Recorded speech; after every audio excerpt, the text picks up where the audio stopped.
이 서류, 이름은 조카 앞으로 되어 있어. 그런데 정작 이 가게 근처에도 못 온 건 부모 쪽이었지. 그것도 3년 동안. 2024년 9월 18일 인천 부평구의 한 식당. 그날 오후 30살 여성 A씨가 이 건물 2층에서 숨졌다. 가해자는 A씨의 친이모 심씨, 79세, 1986년에 신내림을 받은 무속인이었다. 이태 전 A씨 부모의 가게가 위기에 몰리자 심씨가 나섰다. 밀린 임대료를 대신 갚아주고 사업자 등록과 임대차 계약을 모두 A씨 이름으로 바꿔줬다. 조건이 있었어. 부모가 A씨랑 3년간 연락을 끊을 것, 가게 일에 관여하지 말 것, 그리고 인천을 떠날 것. 심씨는 A씨의 부모에게 딸이 전생에 아빠와 연인 관계였고 언젠가 엄마를 해칠 수도 있다고 말했다. 그 말을 믿은 부모는 울릉도로 이사했다. 빠진 것처럼 보이지. 근데 결과만 보면 조카 곁에 남은 어른이 하나도 없게 만든 거야. 부모도, 가족도. 전부 이모 혼자만 남았어. 2024년 9월 18일 A씨는 가게 일을 그만두고 떠나겠다고 말렸다. 심씨는 A씨에게 악귀가 씌었다며 그 자리에서 퇴마를 시작하겠다고 했다. 구조물 아래에 숯불을 피웠다. A씨는 그 위에 엎드린 채 발목이 철사로 묶였다. 그 상태로 3시간 가까이 열기가 계속됐다. A씨가 의식을 잃어가는 동안에도 의식은 멈추지 않았다. A씨는 전신 피부의 25%에 이르는 3도 화상을 입었다.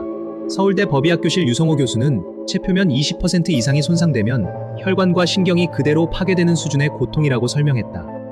심씨 일행은 곧바로 신고하지 않았다. 2시간 동안 현장을 정리한 뒤에야 찬물을 붓고 심폐소생술을 했고 그 후에 119에 신고했다. 심씨는 경찰에 숯불을 나르다 넘어졌다고 진술했다.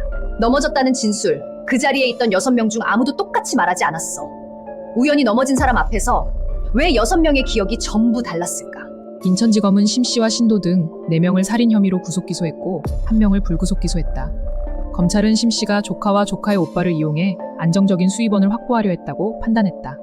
1심 재판부는 심씨에게 살인죄로 무기징역을, 공범들에게는 20년 이상의 중형을, A씨의 친오빠에게는 살인방조죄로 징역 10년을 선고했다. 2026년 4월 21일 항소심 재판부는 판단을 뒤집었다. 살인의 고의를 확인하기 어렵고 치료 목적의 주술이었으며 피해자 모친이 선처를 탄원했다는 이유로 죄명을 상해치사로 바꿨다. 심씨의 형량은 무기징역에서 징역 7년으로 나머지 신도들은 집행유예로 낮아졌다. 1심은 조카를 돈벌이 수단으로 봤다고 했고 2심은 그 반대로 봤어. 경제적으로 궁하지 않았다는 이유였지. 그런데 그 논리라면 3년간 부모를 떼어놓고 계약서를 조카 이름으로 바꾼 이유는 뭐였을까? 심씨는 2심 판결에 불복해 상고했다. 이 사건은 아직 대법원의 최종 판단을 기다리고 있다. 결국 남은 건 이 종이 한 장이야.